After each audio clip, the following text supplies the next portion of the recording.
What if your mind were not a battlefield, but a garden?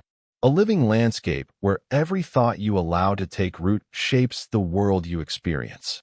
Most people don't realize this simple truth. Your mind is constantly growing something, either weeds of worry or seeds of wisdom. The Stoics knew this long before modern psychology. They understood that peace is not something you chase outside yourself. It's something you cultivate within. Imagine walking through a garden left unattended. The soil is fertile, but it's overrun with weeds. The flowers struggle for light. This, the Stoics would say, is what the average mind looks like, fertile but neglected. Epictetus once wrote, "No man is free who is not master of himself." He wasn't talking about control over the world, but over the garden within, the ability to choose what grows there. In your garden of thought, emotions are like weather patterns. You can't stop the rain or the storm, but you can tend the soil so that it endures and flourishes through all seasons. The Stoics didn't seek to suppress emotion, they sought to understand it. They believed that the way you interpret an event, not the event itself, creates your suffering or your serenity. A garden cannot choose the weather, but it can prepare the soil. Likewise, your mind cannot avoid challenges, but it can cultivate resilience. Marcus Aurelius, the philosopher emperor, once wrote, "The happiness of your life depends upon the quality of your thoughts." In the garden of your mind, your thoughts are the seeds. Every day, you are planting something, intentionally or not. When you dwell on resentment, fear, or envy, those seeds grow into thorns that pierce your peace. When you nurture gratitude, patience, and perspective, those seeds blossom into quiet strength. Think about how easily we feed the weeds. We water them with attention, give them sunlight with repetition, and watch them take over our inner space. The Stoics remind us that attention is the gardener's tool. Wherever you place it, that's what thrives. If you want to change your emotional landscape, start by observing what you are nurturing every day. Are you giving energy to what uplifts or what drains you? Happiness, in the Stoic sense, was not a fleeting emotion but a state of harmony, a balanced ecosystem of thought.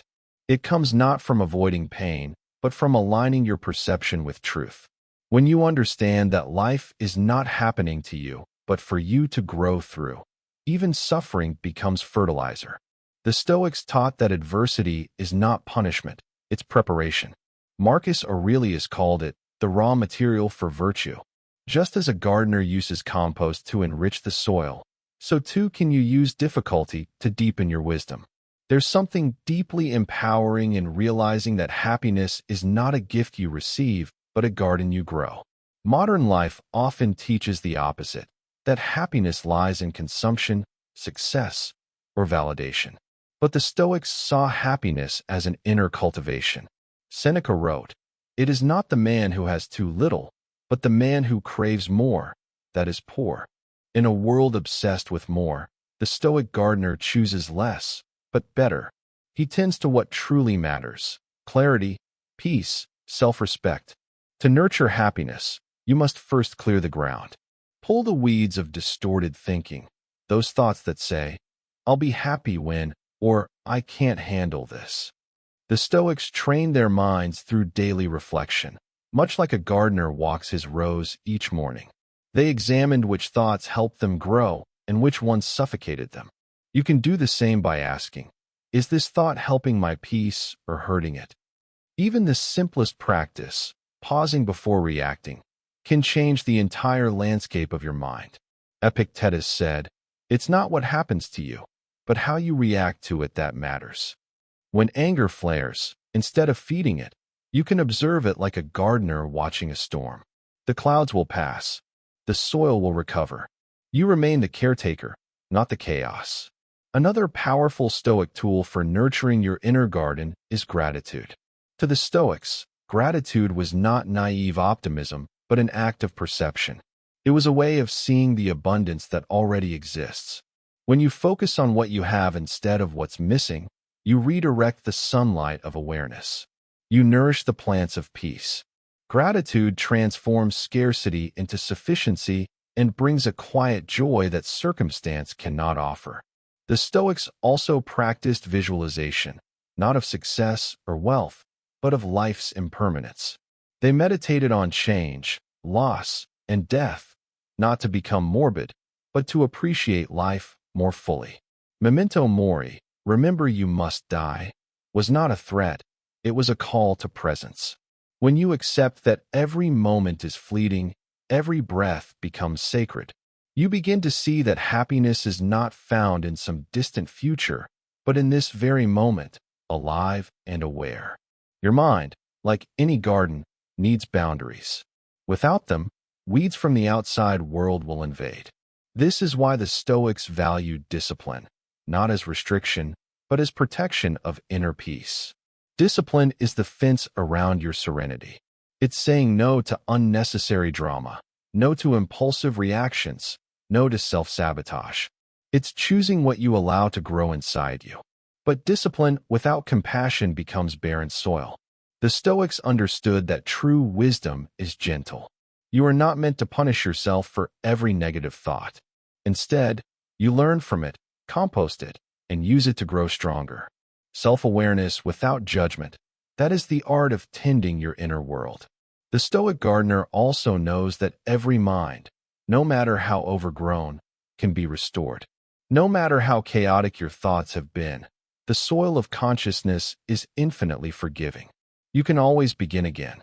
Each sunrise is a chance to plant differently, to choose patience over irritation, courage over fear, perspective over panic. In a way, happiness is not something you find. It's something that finds you when you cultivate the right conditions. The Stoics didn't promise eternal bliss. They promised stability, clarity, and peace, even amidst chaos. They knew that a well-tended mind could withstand any storm. Your peace is not fragile. It is the strength of roots buried deep in wisdom. When you tend to your inner garden with patience, awareness, and gratitude, happiness grows naturally. You don't need to force it or chase it. You only need to remove what blocks it. As Marcus Aurelius said, the impediment to action advances action. What stands in the way becomes the way. In the garden of your mind, even obstacles become opportunities to bloom. When you begin to see your mind as a garden, even your struggles take on a sacred meaning. The storms that once terrified you become nourishing rain. The shadows that frightened you reveal where new growth is possible. This is the heart of Stoic wisdom. Nothing is wasted, not even pain. Everything can serve your growth if you meet it with awareness. Seneca wrote, "A gem cannot be polished without friction, nor a man perfected without trials." The Stoics saw every hardship as a chance to strengthen the soul. To them, adversity was not an interruption to peace. It was the path to peace. Just as a plant deepens its roots when the wind blows, so does your mind develop resilience when challenged. Every difficulty becomes training for the soul, shaping you into something unshakable. In the garden of your mind, perspective is sunlight. Without it, everything withers. Perspective gives warmth and meaning to every experience. It helps you remember that events themselves are neutral. It's your interpretation that colors them. The Stoics practiced the art of reframing, to look at life not through fear, but through wisdom. When something goes wrong, they ask, what can I learn from this? How can this make me stronger? That shift in question turns chaos into clarity. Modern science now echoes what the Stoics knew millennia ago. The brain rewires itself according to where attention flows. Focus on worry, and the pathways of fear grow stronger. Focus on gratitude and understanding, and those neural pathways expand instead. Your attention is not passive, it's creative. You are literally sculpting your reality with every thought you entertain. The Stoics called this the discipline of assent, the conscious choice to accept or reject thoughts before they take root. You are the gatekeeper of your own mind. Every time you choose not to feed anger, jealousy, or fear, you strengthen your inner authority. You declare, I decide what grows here. That is freedom, not control over life, but mastery of response. Epictetus reminded his students that external events are beyond our power, but our reactions are always within our grasp. This single truth contains the essence of Stoic happiness. You cannot stop people from judging, nor fate from turning, nor time from passing. But you can choose your inner posture toward it all. And that choice, repeated daily, creates the steady calm that no chaos can shake. In your mental garden, daily habits are the gardener's rituals. Morning reflection clears the ground. Gratitude waters the roots. Evening contemplation prunes away what no longer serves. The Stoics lived by this rhythm, each day a cycle of tending the mind. Marcus Aurelius began his mornings by reminding himself of human nature, that people may be selfish or rude, but that his peace need not depend on them. This was not pessimism, but preparation. By expecting life to be imperfect, he made himself unbreakable. Happiness, to the Stoic, was never about perfect conditions. It was about perfect awareness. You cannot wait for the world to be still before you cultivate peace. You must find stillness within the noise. Like a garden in the middle of a city, your mind can remain a sanctuary even when the world around you is chaotic. The noise outside only matters if you invite it in. The Stoic approach to happiness also involves deep acceptance, not resignation, but the wisdom to see that what is already is. Resistance to reality breeds suffering. Acceptance, on the other hand, creates harmony. When you stop fighting the inevitable, you free your energy for what can actually grow. The Stoics called this amor fati, the love of fate. It is not just enduring what happens, but embracing it as part of your unfolding.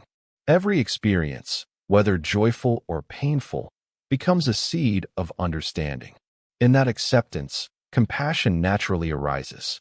When you recognize that everyone else is also tending their own inner garden, some well, some poorly, you begin to judge less and empathize more.